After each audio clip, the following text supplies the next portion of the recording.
Good morning बच्चों। इस video में हम लोग आप लोगों के क्लास जो 8th है उसका जो सिविक्स पोर्शन है एसएससी का, उसका चैप्टर नंबर 7 हम लोग पढ़ने वाले हैं। फॉर्मेशन ऑफ इंडियन रिपब्लिक, है ना। तो वीडियो स्टार्ट करने से पहले आप लोग सभी लोग, अब सामने हम क्लास में हाँ दिख तो नहीं पाएंगे बेटा, लेकिन क्या है, ऐसा आप लोग मान लेना कि हम जो है सामने बोर्ड में खड़े होकर पढ़ा रहे हैं, और जब हम पढ़ा रहे हैं या ये वीडियो शूट कर रहे हैं तो हम भी ऐसा ही मान के चल रहे हैं कि आप सभी लोग हमारे सामने बैठे हो और जैसे क्लास में आप लोगों को पढ़ाते थे वैसे ही पढ़ा रहे हैं। तो स्टार्ट करते हैं फिर वीडियो, है ना। तो सबसे पहले हम लोग इस चैप्टर में क्या समझते हैं कि ये रिपब्लिक का मतलब क्या होता है। जैसे आप लोग रिपब्लिक डे सेलिब्रेट करते हैं, जानते हो ना। तो रिपब्लिक का मतलब क्या होता है उसको समझने से पहले हमको पहले गवर्नमेंट का सिस्टम समझना पड़ेगा, या किसी भी देश में शासन कितने प्रकार का होता है, टाइप्स ऑफ गवर्नमेंट, सरकार कितने प्रकार का चलता है, या फिर अलग अलग उसके टाइप जो रूल चलते हैं, अलग अलग उसके रूल के टाइप्स क्या क्या हैं। तो जैसे किसी कंट्री में क्या होता है, पहला जो टाइप है वो क्या है, मोनार्की। मोनार्की मतलब राजतंत्र हिंदी में बोलते हैं, मतलब जहाँ पर राजा का शासन रहता है, रूल ऑफ किंग रहता है, वैसे जगह को, वैसे सिस्टम को हम लोग मोनार्की सिस्टम बोलते हैं। किसी किसी देश में पहले ये ज़्यादा होता था, अब तो बहुत कम जगह पर है जहाँ पर राजा बचे हुए हैं। उसके बाद क्या होता है, कहीं कहीं पर मिलिट्री रूल होता है। मिलिट्री रूल मतलब सैनिक शासन। मतलब यहाँ पर क्या होता है, सेना जो है राजा को खदेड़ कर पूरा पावर अपने पास में ले लेता है। जो जो सोल्जर जनरल है या जो सेनापति है उसको हम लोग क्या बोलते हैं, मिलिट्री रूल बोलते हैं। कहीं कहीं पाकिस्तान वगैरह में, म्यांमार में और बहुत सारे कुछ कुछ कंट्री में, क्लास 9th में आप लोग लीबिया के बारे में पढ़ोगे। लीबिया एक अफ्रीका का कंट्री है, तो वहाँ पर ये हमको मिलिट्री रूल देखने के लिए मिलता है। फिर आता है डिक्टेटरशिप। डिक्टेटरशिप मतलब होता है तानाशाह, तानाशाही। हिटलर का नाम आप लोगों ने सुना होगा, या नहीं सुने हो तो इसके बारे में आगे चल के पढ़ोगे। तो ये डिक्टेटर कौन होता है, तो कोई जैसे सेनापति हो गया या कोई राजा हो गया, वो हर एक चीज़ को अपने अंडर में, अपने कंट्रोल में कर रहा है, या फिर क्या करता है वो मंत्री का बात नहीं सुनता है, या अपनी प्रजा का ध्यान नहीं रखता है, हर जगह अपनी मनमानी चलाता है, या है ना पूरे सिस्टम को अकेले ही कंट्रोल करके चलाना चाहता है। तो उसी को हम लोग क्या बोलते हैं, तानाशाह बोलते हैं, डिक्टेटर बोलते हैं। फिर एक जो और टाइप है वो क्या है, डेमोक्रेसी, जो अभी के अधिकतर देशों में है, जिसको हम लोग क्या बोलते हैं, लोकतंत्र, है ना। जहाँ पर जनता का शासन रहता है या लोगों का शासन रहता है, उसको हम लोग बोलते हैं डेमोक्रेसी। तो डेमोक्रेसी मतलब क्या हो गया, लोकतंत्र। अब अब्राहम लिंकन करके क्या हुए, अब्राहम लिंकन करके एक यूएसए के प्रेसिडेंट हुए, बहुत फेमस प्रेसिडेंट। उन्होंने लोकतंत्र को कैसे डिफाइन किया है, तो लोकतंत्र को बोला of the people, for the people, by the people. मतलब ऑफ द पीपल का मतलब क्या हो गया, लोगों का, लोगों के लिए, लोगों के द्वारा। मतलब यहाँ पर किसी भी प्राइम मिनिस्टर या प्रेसिडेंट का रूल नहीं होगा, ये तो केवल एक चेहरा होंगे, एक क्या होंगे, रिप्रेजेंटेशन होंगे। लेकिन एक्चुअल में रूल किसका है, शासन किसका है, तो लोगों का शासन है, जनता का शासन है। इसी को जनता का, जनता के द्वारा, जनता के लिए भी बोला जाता है। यानी कि यहाँ पर अब देखिए बहुत सारे लोग हैं, इतने करोड़ों लोग हैं, है ना। हमारे इंडिया में करोड़ों की पॉपुलेशन है, तो क्या सब लोग रूल कर सकते हैं, क्या नहीं कर सकते हैं। तो हम लोग अपने बिहाफ पर क्या करते हैं, एक लीडर चुनते हैं। उसी वही लीडर प्राइम मिनिस्टर या प्रेसिडेंट हो सकता है, तो वो हमारी जगह पर क्या करता है, पूरे देश पे शासन करता है। तो इसी को हम लोग बोलते हैं डेमोक्रेसी। अब जो दूसरा वर्ड आया है, जो कि आप लोगों के टॉपिक में भी है, हेडिंग में भी है, रिपब्लिक। रिपब्लिक का मतलब क्या होता है, इसको अच्छे से समझिएगा ध्यान से।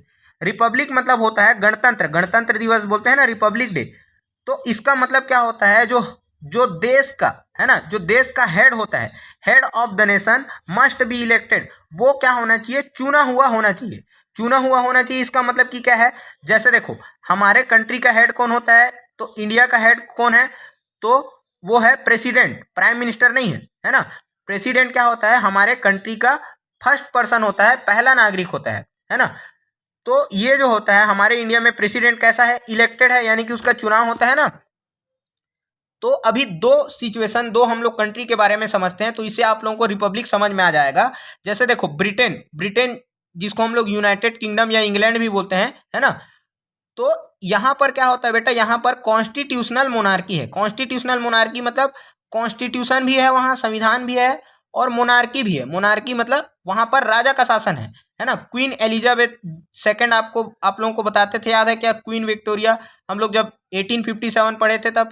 तो क्वीन एलिजाबेथ जो है, एलिजाबेथ, अब तो ये क्या हो गया, इनका निपटारा हो गया है ना, मतलब इनका डेथ हो गया है। अब इनके बेटे जो किंग चार्ल्स हैं वो वहां पर के क्या हैं, राजा हैं। तो क्वीन एलिजाबेथ के जो बेटे हैं वो किंग चार्ल्स थर्ड, है ना। हाँ, इनका अभी नहावन कार्यक्रम हुआ, उसमें हमको बुलाया गया था, है ना। लड्डू वड्डू कुछ नहीं खिलाया, केक को खिला के भेज दिए। तो क्या हो गया, क्वीन जो एलिजाबेथ सेकंड है, इनके जो बेटे हैं चार्ल्स थर्ड, उनको क्या क्या कर दिया गया, नया राजा बना दिया गया। तो राजा भी है और यहाँ पर प्राइम मिनिस्टर भी है। प्राइम मिनिस्टर कौन है, ऋषि सुनक, है ना। नाम सुनकर आप लोगों को ऐसा लग रहा होगा इंडियन है ऐसे करके, तो ये आप लोग सही समझ रहे हो, ये इंडियन ओरिजिन के हैं, मतलब इंडिया के तो नहीं है, लेकिन इनका जन्म जन्म इंग्लैंड में हुआ, वहीं पले बढ़े, वहीं सब कुछ हुआ। और ये अभी एक जो इंडियन है, क्या है, प्राइम मिनिस्टर है, कहाँ के, ब्रिटेन के। वही ब्रिटेन, वही अंग्रेज जिन्होंने हम पे लगभग 200 सालों तक क्या किया था, 200 ईयर्स से ज़्यादा तक हमारे ऊपर शासन किया। और उसी देश के आज प्राइम मिनिस्टर कौन है, तो एक इंडियन है ना। तो ये हमारे लिए प्राउड की बात है। तो देखो, ब्रिटेन में क्या है, कॉन्स्टिट्यूशनल मोनार्की। कॉन्स्टिट्यूशन मतलब वहां पर प्राइम मिनिस्टर भी है, मोनार्की मतलब वहां राजा भी है, लेकिन राजा के कुछ लिमिटेड पावर्स हैं। तो यहाँ पर रिपब्लिक नहीं है, ये कंट्री रिपब्लिक नहीं है। क्यों, क्योंकि इसके जो हेड हैं वो कौन है, अभी भी राजा हैं, किंग है ना। तो ये क्या हुआ, जब रानी खत्म हुई तो राजा का चुनाव हुआ क्या, नहीं, उसके बाद सीधे उसके बेटे को बना दिया गया ना। लेकिन इंडिया में ऐसा होता है क्या, नहीं। तो अब इंडिया का सिस्टम समझते हैं। इंडिया में क्या होता है, इंडिया में डेमोक्रेसी है, मतलब हमारे यहाँ पर प्राइम मिनिस्टर भी हैं, मोदी जी हैं, है ना। तो इनका तो इलेक्शन होता ही है। फिर जो फर्स्ट प्रेसिडेंट यानी कि जो हमारे कंट्री के हेड हैं वो कौन है, प्रेसिडेंट हैं। तो प्रेसिडेंट का भी इलेक्शन होता है ना। तो जैसे अभी कौन है, प्रेसिडेंट कौन है, तो मिसेस द्रौपदी जो मुर्मू मुर्मू है ना, ये कौन है, हमारे देश की प्रेसिडेंट है ना। और ये सेकंड वुमेन प्रेसिडेंट है, ठीक है ना, सेकंड वुमेन प्रेसिडेंट है। इससे पहले इंदिरा गांधी जो थी वो फर्स्ट वुमेन प्रेसिडेंट रह चुकी हैं, ठीक है। और फर्स्ट प्रेसिडेंट कौन थे, तो आप लोग बताइएगा, फर्स्ट प्रेसिडेंट कौन थे इंडिया के, है ना। और फर्स्ट प्राइम मिनिस्टर कौन थे, याद कीजिएगा। तो इंडिया समझ में आ गया, रिपब्लिक। तो इससे पहले कौन थे, इससे पहले जो प्रेसिडेंट थे, क्या उनके बेटे को बनाया गया क्या, है ना। जैसे इससे पहले मिस्टर रामनाथ कोविंद थे, तो रामनाथ कोविंद के बाद उनके बेटे को बनाया गया क्या, नहीं। तो प्रेसिडेंट का इलेक्शन हुआ ना। तो इसी का मतलब क्या होता है बेटा, रिपब्लिक मतलब जो नेशन का हेड है, देश का जो अध्यक्ष है ना, जो हेड है, उसका चुनाव होना चाहिए, तो उसको हम लोग रिपब्लिक बोलते हैं। लेकिन अगर राजा का शासन है तो उस कंट्री को हम लोग रिपब्लिक नहीं बोलेंगे। तो फॉर्मेशन ऑफ इंडियन रिपब्लिक यानी कि इंडिया रिपब्लिक कैसे हुआ, पहले कैसे ब्रिटिशर्स का रूल था, फिर कैसे संविधान बना, उसको हम लोग देखेंगे। तब फिर कैसे हमको इंडिपेंडेंस मिला, ये सब चीज़ इस चैप्टर में हम लोग पढ़ने वाले हैं। तो अब बात है वर्ल्ड वार 2 के टाइम की। वर्ल्ड वार 2 क्या था, अभी तक पूरे वर्ल्ड में 2 महाभयानक युद्ध हुए, जिसमें बहुत सारे जो तबाही मची है ना, बहुत सारे लोग मारे गए, नॉर्मल पीपल मारे गए, बहुत सारे सोल्जर्स मारे गए। इस पे वीडियो है हमारा वर्ल्ड वार 1 और वर्ल्ड वार 2 पे, ये क्लास 10th का टॉपिक है, आप लोग यूट्यूब में भी सर्च करके देख सकते हो, है ना। तो ये 1939 से लेकर 1945 तक क्या हुआ, ये वर्ल्ड वार 2 चलता है ना। हिटलर वगैरह के बारे में इसी में देखेंगे, जापान में जो बम गिरा दिया गया था, न्यूक्लियर बम, वो सब इसी टाइम में हुआ था, वर्ल्ड वार 2 में। तो वर्ल्ड वार 2 के बाद में क्या हो गया, जितने भी यूरोपियन कंट्रीज है, यानी कि जो ब्रिटेन है, यूके है, इसका हालत बहुत खराब हो गया। तो और इंडिया में बहुत सारे मूवमेंट चल रहे थे, बहुत सारे आंदोलन चल रहे थे, जो गांधी जी ने बहुत सारे मूवमेंट, आप लोगों ने हिस्ट्री में पढ़ रखा होगा ऑलरेडी, है ना, कि बहुत सारे मूवमेंट किए थे। कौन कौन से मूवमेंट किए थे, जैसे क्विट इंडिया मूवमेंट हो गया, सिविल डिसोबीडियंट मूवमेंट हो गया, है ना। ऐसे बहुत सारे आंदोलन किए थे, जिसके कारण ब्रिटेन के ऊपर में पूरा दबाव था कि अब इंडिया को क्या करना है, इंडिया को छोड़कर जाना ही पड़ेगा, इंडिया को आज़ादी देनी पड़ेगी, ऐसा करके। तो उस समय ब्रिटेन के प्राइम मिनिस्टर कौन थे, 1946 में जब वर्ल्ड वार 2 खत्म हुआ, उसके अगले साल यहाँ पर इलेक्शन होता है ब्रिटेन में। तो वहाँ के नए प्राइम मिनिस्टर किसको बनाया जाते हैं, एटली को, है ना। हाँ, इटली सांभर बड़ा ऐसे टाइप से नाम है, याद रख सकते हो, इटली को बनाया गया, इटली डोसा, एटली करके, ठीक है ना। एटली करके क्या थे, वहाँ पर प्राइम मिनिस्टर बनाया गया, कहाँ पर, ब्रिटेन में। तो उन्होंने घोषणा किया कि अब हम लोग क्या करेंगे, जल्दी से जल्दी इंडिया को आज़ाद करके जाने वाले हैं। तो अब देखिए, इंडिया को इंडिपेंडेंट तो कर देते, लेकिन उस समय 85%, 85% जो पॉपुलेशन ऑफ इंडिया है, भारत के लोग हैं, वो पढ़े लिखे नहीं थे। वो अब 15% पढ़े लिखे थे, है ना। तो उस समय अगर हमारे देश को चलाना है तो देश को चलाने के लिए क्या होना चाहिए, कुछ रूल्स और रेगुलेशन होने चाहिए। जैसे हमारे स्कूल्स में, हमारे घरों में कुछ नियम कानून होते हैं चलने के लिए। तो नियम कानून बनाया गया। अब इसी चीज को, जो नियम कानून जो लिखा गया है, उसी किताब को हम लोग, उसी बुक को क्या बोलते हैं, कॉन्स्टिट्यूशन। तो उस समय तो कॉन्स्टिट्यूशन नहीं था हमारा, तो कॉन्स्टिट्यूशन बनाना था हमारे देश को चलाने के लिए। तो ब्रिटिशर्स ने क्या किया, कैबिनेट मिशन बनाया। अब ये कैबिनेट मिशन क्या है, इसको समझिएगा अच्छे से। कैबिनेट मिशन में क्या था, एक समिति था, है ना, एक समिति था जिसमें अंग्रेज लोग थे। ये अंग्रेज कहाँ कहाँ से आए थे, ब्रिटेन से इंडिया आए थे, है ना। कब आए थे, तो 1946 में। कैबिनेट मिशन कब बना, 1946 में। कैबिनेट मिशन क्या है अभी समझाते हैं। तो ये ब्रिटिशर्स लोग आए। ब्रिटिशर्स लोग क्यों आए, उन लोग क्या बनाना चाहते थे, एक संविधान सभा बनाना चाहते थे। अब ये इसको समझिएगा, कैबिनेट मिशन आया क्या करने के लिए, कॉन्स्टिट्यूएंट असेंबली बनाने के लिए, संविधान सभा बनाने के लिए। जैसे आप लोगों का असेंबली होता है ना, प्रेयर होता है डेली, तो यहाँ पर क्या किया गया, यहाँ पर अब असेंबली होगा तो वहाँ पर कुछ सदस्य होंगे, कुछ मेंबर होंगे। तो कॉन्स्टिट्यूएंट असेंबली, संविधान सभा क्या था, जो हमारे देश के लिए जो बुक लिखना था ना, संविधान। तो अब संविधान को कैसे लिखा जाए, तो सब लोग मिलकर, सब लोग डिस्कशन करके, जो पढ़े लिखे बड़े बड़े जो विद्वान हैं, नेता हैं, जो मंत्री हैं, है ना, उन लोग मिलकर क्या करेंगे, इस संविधान का निर्माण करेंगे। तो ये जो मेंबर्स का ग्रुप था, है ना, जो सदस्य लोग थे, जो इंडियंस थे, है ना, जो पढ़े लिखे थे, जो नॉलेजेबल पर्सन थे, इन्हीं लोगों के समूह को, इन्हीं लोगों के ग्रुप को पूरा असेंबली को क्या बोला गया, कॉन्स्टिट्यूएंट असेंबली बोला गया, संविधान सभा बोला गया। तो ये संविधान सभा, अब यहाँ पर कौन कौन बैठेंगे, कौन रहेंगे, डॉक्टर भीमराव अंबेडकर रहेंगे, जवाहरलाल नेहरू रहेंगे, कौन कौन रहेंगे, है ना, ये कौन डिसाइड करने वाला था, तो ये डिसाइड करने वाला था यही कैबिनेट मिशन, कि कौन कौन लोग यहाँ पर संविधान सभा में चुन कर आएंगे, या कौन लोग जो हैं, जो इंडिया के कॉन्स्टिट्यूशन का निर्माण करेंगे। तो समझ में आ गया क्या, कैबिनेट मिशन क्या था, ये ब्रिटिशर्स लोगों ने कुछ टीम भेजा था, उनके मेंबर थे, इनका काम क्या था, कॉन्स्टिट्यूएंट असेंबली बनाना, मतलब ये असेंबली बनाना। ये असेंबली क्या करता, हमारे देश के लिए संविधान बनाता, कॉन्स्टिट्यूशन बनाता। तो कॉन्स्टिट्यूएंट असेंबली क्या था, संविधान सभा था, जो हमारे देश के लिए संविधान बनाता। देखो इनका फंक्शन क्या था, कॉन्स्टिट्यूशन बनाना। अब ये संविधान बन गया, तो यहाँ पर इसके हेड बनाए गए, मतलब अब सब लोग आपस में ऐसी बात करते रहते तो क्या हो जाता, बहुत हल्ला गुल्ला होता। तो इसको चलाने के लिए क्या होता है, एक संचालक चाहिए होता है, एक हेड चाहिए होता है, जिसको चेयरमैन बोलते हैं, है ना। तो ये सब लोगों की बात को सुनता और शांत कराता सब लोगों को, है ना, इसका अच्छे से संचालन करता। तो इसी को क्या बोला गया, यहाँ पर जो हेड बैठे रहते हैं उसको बोलते हैं चेयरमैन। तो इस कॉन्स्टिट्यूएंट असेंबली के चेयरमैन किनको बनाया गया था, तो डॉक्टर राजेंद्र प्रसाद जी को क्या बनाया गया था, इस कॉन्स्टिट्यूएंट असेंबली के हेड बनाए गए थे, यानी कि चेयरमैन बनाए गए थे। और यही जो डॉक्टर राजेंद्र प्रसाद जी हैं, ये आगे चल के हमारे देश के क्या बनते हैं, फर्स्ट प्रेसिडेंट बनते हैं। तो फर्स्ट प्रेसिडेंट कौन हो गए हमारे कंट्री के, डॉक्टर राजेंद्र प्रसाद। और फर्स्ट प्राइम मिनिस्टर कौन हुए, जवाहरलाल नेहरू। ये हमारे देश के फर्स्ट प्राइम मिनिस्टर बने। अब फिर क्या था, देखो जैसे अब इसको कॉन्स्टिट्यूएंट असेंबली को ऐसे समझना, हमारे देश के लिए संविधान बनाना है। अब संविधान बनाने के लिए क्या हो गया, इतना बड़ा संविधान है, बहुत सारा रूल्स रेगुलेशन लिखना है। तो यहाँ पर कोई एक आदमी बना सकता है क्या, नहीं बना सकता। तो इसमें क्या कर दिया गया, कुछ डिपार्टमेंट बांट दिए गए। डिपार्टमेंट को कैसे समझ सकते हैं हम लोग, जैसे इसको ऐसे समझ के चलो, जैसे किसी के घर में शादी होता है, तो शादी में बहुत सारे काम रहते हैं। अब एक अकेला आदमी पूरे शादी के काम को संभाल सकता है क्या, नहीं संभाल सकता। तो उसमें क्या होता है, अलग अलग डिपार्टमेंट बना दिया जाता है ना। जैसे मान के चलो चाचा हो गए, या जो मामा है, फूफा हो गए, उनको दे देते हैं कि आप क्या करना, कार्ड बांटना सबको, है ना। घर के किसी आदमी, भैया भैया को, है ना, मान के चलो भैया दीदी की शादी है तो किसी दूसरे आदमी को बोल दिए। किसी आदमी को क्या बोल देता है कि आप बाजा वाजा देखना, डीजे वीजे लगाना, है ना, बाजा वाजा अच्छे से बज रहा है कि नहीं बज रहा है, ये सब एक आदमी को डिपार्टमेंट दे दिए, है ना। किसी जो चाची वाची है ना, बुआ बुआ को क्या दे देते हैं, इसको आप दे देते हैं जो कपड़ा वपड़ा हो गया, है ना। बहू के लिए क्या करना है, तो साटी वाटी लाना है, पायल लाना है ना, या कोई भी ज्वेलरी लाना है, अंगूठी लाना है, दुनियादारी जो शॉपिंग करना है, वो किसी दूसरे को दे दिए, किसी को खाने का दे दिए। तो ऐसे क्या होता है, अलग अलग काम होता है ना। वैसे ही यहाँ पर इतने लोगों को क्या कर दिया गया, कुछ कुछ काम बांट दिया गया कि आप फंडामेंटल राइट देखिए, आप ये नियम कानून देखिए, आप इस राज्य में कैसा कैसा नियम चलेगा ये बनाइए। ऐसे अलग अलग डिपार्टमेंट बांट दिए।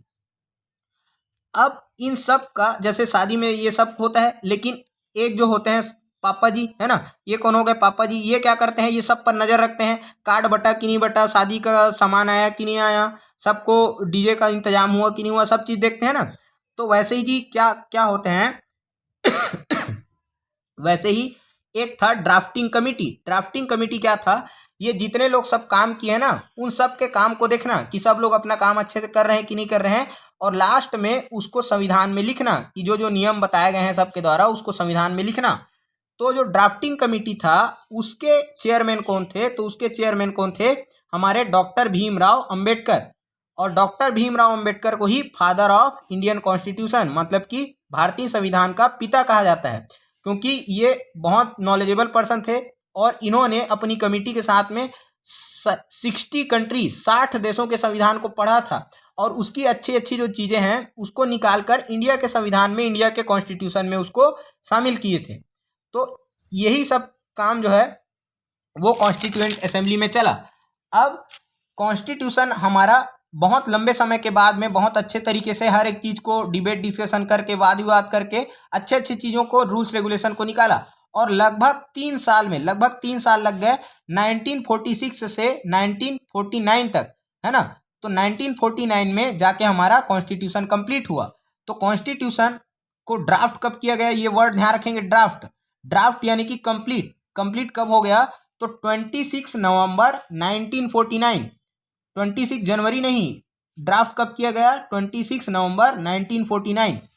लेकिन इसको इस दिन तो कंप्लीट हो गया था, लेकिन फिर इसको इनेक्ट कब किया गया, मतलब लागू कब किया गया, तो इसको लागू किया गया 2 महीने बाद, यानी कि 26 जनवरी 1950। 1949 यानी कि 1949 में तो कंप्लीट हो गया था, लेकिन इसको लागू कब किया गया, 26 जनवरी 1950 को इसको लागू किया गया। और इसी के कारण हम लोग इसी दिन क्या करते हैं, रिपब्लिक डे सेलिब्रेट करते हैं। तो 26 जनवरी 1950 को ही हम लोग रिपब्लिक डे सेलिब्रेट करते हैं इसके कारण, क्योंकि इसी दिन हमारा जो कॉन्स्टिट्यूशन है वो लागू हुआ था। इस दिन कंप्लीट तो हो गया था, लेकिन पूरा नियम कानून अभी देश में लागू नहीं किया गया था। लागू कब किया गया, 26 जनवरी 1950 को लागू कर दिया गया। फिर अब क्या हो गया, यहाँ पर 15 अगस्त 1947 को हम लोगों को आज़ादी मिल जाती है। 15 अगस्त 1947 को हमको इंडिपेंडेंट मिल गया, आज़ादी मिल गई। लेकिन अभी टाइम को ध्यान से देखिएगा, हमारे लिए अभी तक कॉन्स्टिट्यूशन बना नहीं है।